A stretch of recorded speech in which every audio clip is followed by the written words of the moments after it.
Moi, mun nimi on Tuula Masalin ja tämä on pidempi video liittyen mun tutkimukseen, jonka mä teen sosiaalisesta ahdistuksesta ja johon mä etsin 3-5 osallistujaa.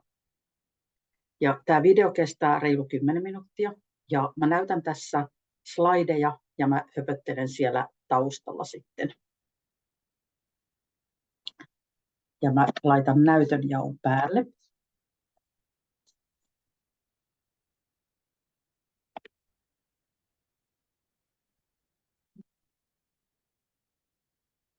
Eli tosiaan tämä mun tutkimus liittyy sosiaaliseen jännitykseen, pelkoon ja ahdistukseen.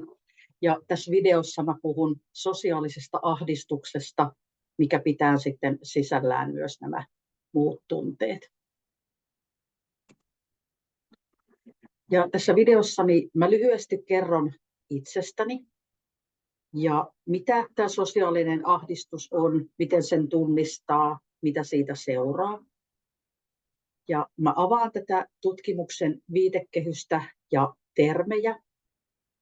Mä lyhyesti kerron tämän tutkimuksen kuvauksen ja millä kriteereillä tähän tutkimukseen voi osallistua. Sitten mä käyn lyhyesti läpi tietosuoja-asioita, sen miten mä tämän tutkimuksen aion toteuttaa ja mitä hyötyä on osallistua tähän tutkimukseen. Ja lopussa on sitten mun yhteystiedot. Ja toistona vielä, mun nimi on Tuula Masalin ja mä oon coach ja NLP-valmentaja ja kouluttaja ja mä oon myös koulutettu hieroja. Ja mä opiskelen tällä hetkellä Walesin yliopistossa neurocoach-maisteriohjelmassa ja mun opintoihin kuuluu tutkimuksen tekeminen.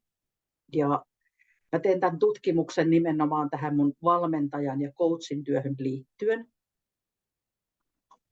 Ja mä kerron tuossa myöhemmin enemmän tästä tutkimuksesta ja sitten sen verran vielä kerron itsestäni, että miten mä oon ylipäätään päätynyt opiskelemaan Walesin yliopistoon tätä aihetta, niin mä oon 2008 vuonna alkanut opiskelemaan NLPtä. Mä avaan sen termin tuossa myöhemmin, koska mua jatkuvasti ahdisti ja vitutti.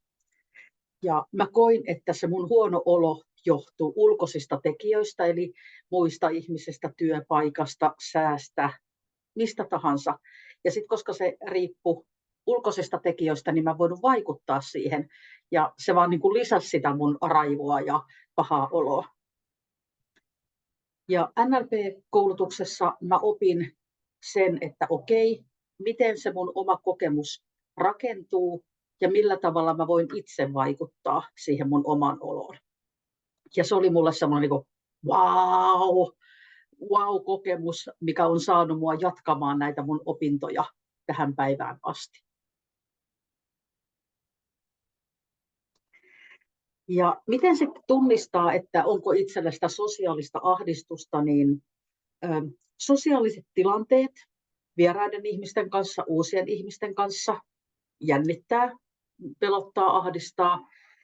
Ja sitten pelkää sellaista negatiivista arvostelua ja voi olla semmoinen olo, että muut ihmiset pitää mua outona tai tyhmänä, rumana, heikkona. Jollain tavalla semmoinen kielteinen ajatus itsestä. Ja sitten voi olla ihan kahvikuppineuroosi, mikä tarkoittaa sitä, että pelkää syödä tai juoda tai kirjoittaa julkisesti, koska se käsi alkaa mahdollisesti tälleen tärisemään. Ja usein tähän sosiaaliseen ahdistukseen voi liittyä myös täydellisyyden tavoittelua, koska pelkää sitä arvostelua ja sitten ajattelee, että jos mä teen täydellisesti, niin sitten kukaan ei arvostele ja sitten kuitenkin kokee, että ikinä ei ole täydellistä. Ja sitten yhtenä merkkinä on myös se, että kokee, että on heikko itsetunto, pelkää sitä kritiikkiä ja se voi ilmetä sellaisena, että punastelee, kädet vapisee, tulee huonovointiseksi, vai sitten tulee vaan ihan tosi törkeä kiire vessaan. Ja joskus nämä oireet voi mennä ihan niin kuin paniikkikohtaukseksi. Ja mitä tästä sitten usein seuraa on se, että me ruvetaan välttelemään ahdistavia tilanteita.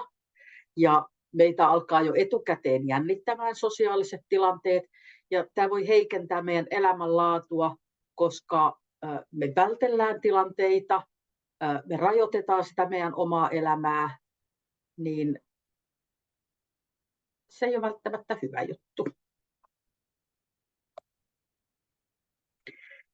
Mun tutkimuksen aihe on lapsuuden perheen sosiaalipanoraaman vaikutus minäkuvaan ja sosiaaliseen ahdistukseen. Eli mä tutkin, miten kokemus lapsuuden perheestä vaikuttaa minäkuvaan ja siihen sosiaalisen ahdistuksen kokemukseen. Ja tavoitteena on tarjota uusia näkökulmia tähän sosiaalisen ahdistuksen ymmärrykseen ja hoitoon.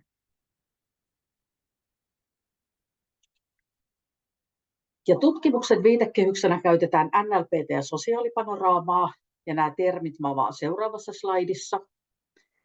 Ja tämän viitekehyksen avulla mä pyrin ymmärtämään ihmisten kokemuksia ja vuorovaikutusta syvemmällä tasolla. Ja mä keskityn rakennetasolla tutkimaan, että miten kokemus sosiaalisesta ahdistuksesta muodostuu ja miten tähän tutkimukseen osallistujat hahmottaa sosiaalista ympäristöä, millainen käsitys heillä on itsestään ja vuorovaikutussuhteista.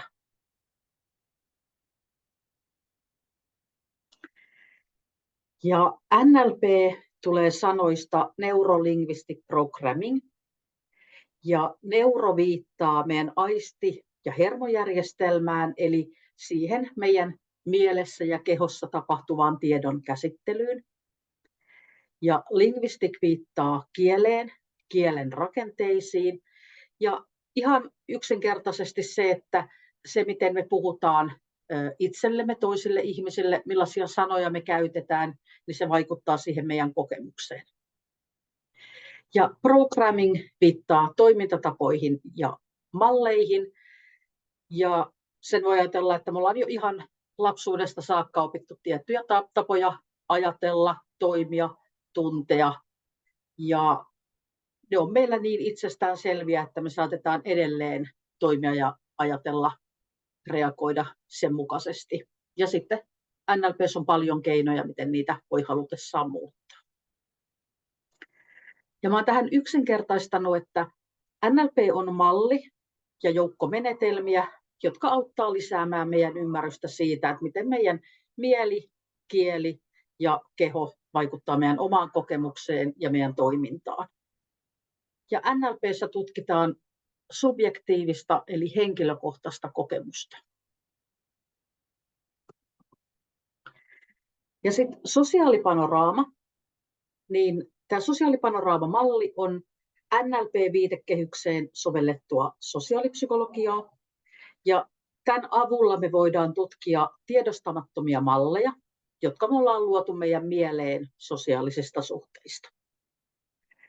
Ja tämä sosiaalipanoraama-malli perustuu hollantilaisen Lucas Derksin mallitustutkimukseen, jonka hän teki 90-luvulla.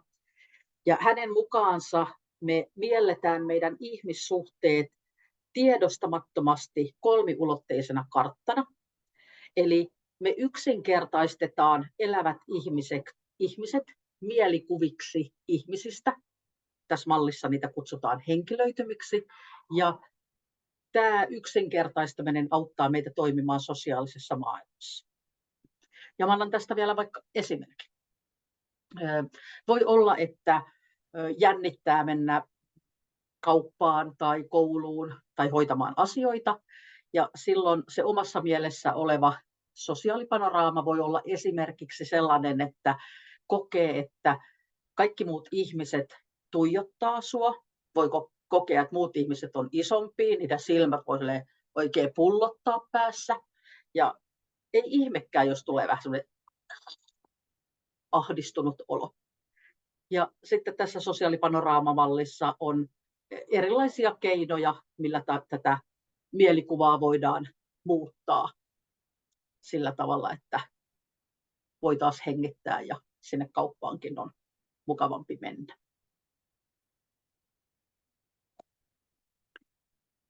Ja kuka tähän tutkimukseen voi sitten hakea mukaan, niin kun olet täysikäinen, 18 vuotta täyttänyt, Ja sä suostut siihen, että mä äänitän meidän tapaamiset, meidän haastattelut, mä kirjoitan muistiinpanoja ja mä käytän niitä mun gradussa. Mahdollisesti toivottavasti myös väitöskirjassa joskus vuosien päästä. Ja sit sä oot valmis osallistumaan tässä yksilövalmennuksen aikana, kun mä ohjaan erilaisia harjoituksia. Ja mä saan käyttää sun tietoja anonyymisti. Eli mä en mainitse mitään nimiä tai mitään, mistä sut tunnistaa. Ja sitten, että sä puhut suomea, englantia silleen, että me ymmärretään toisiamme, että mä voin niin kun ohjata sulle näitä harkkoja. Ja sitten, että sä sitoudut tähän tutkimusprosessiin, että tapaat mut 5-7 kertaa tämän kevään ja kesän aikana. Ja tietosuojasta sen verran, että vakuutan, että kaikki tähän tutkimukseen liittyvä tietojen käsittely tapahtuu GDPR:n mukaisesti ja kaikki data säilytetään turvallisesti lukkojen takana. Ja osallistujien tiedot anonymisoidaan ja näitä henkilökohtaisia tietoja käsitellään tosi huolellisesti ja ainoastaan minulla henkilökohtaisesti on pääsy näihin tietoihin. Ja sitten tietyn ajan kuluttua nämä tiedot myös hävitetään. Mutta tästä kaikesta tulee sitten tarkemmat tiedot, kun tämä tutkimus pääsee alkuun. Ja tutkimuksen toteutus tapahtuu niin, että tämän kesän 2024 aikana tavataan Hämeenlinnan keskustassa mun työhuoneella. Ja näitä yksilövalmennustapaamisia on 5-7 ja ne kestää noin 2 tuntia kerta.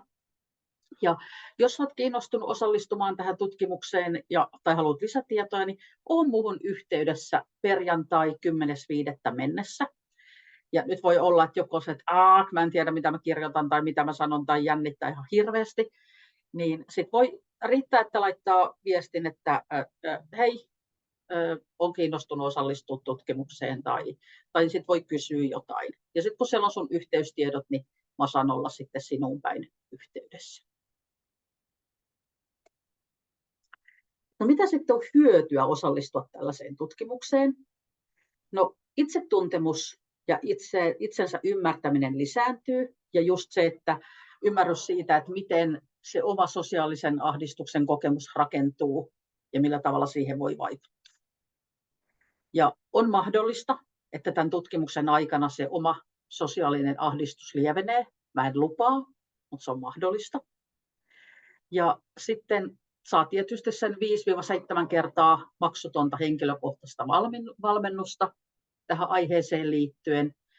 Ja sitten kun osallistuu tällaiseen tieteelliseen tutkimukseen, niin se on arvokasta, koska se voi vaikuttaa tähän sosiaalisen ahdistuksen ymmärtämiseen ja hoitomenetelmiin jatkossa.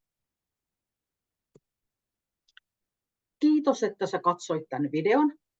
Ja jos koet, että tämä on sun juttu, niin laita mulle viestiä sähköpostilla tai tekstarilla, WhatsAppilla. Ei kannata laittaa sosiaalisessa mediassa, vaan siellä niin vähän. Ja hyvää vappua, kesää, elämää, jos ei nähdä. Kiitos paljon. Moi moi.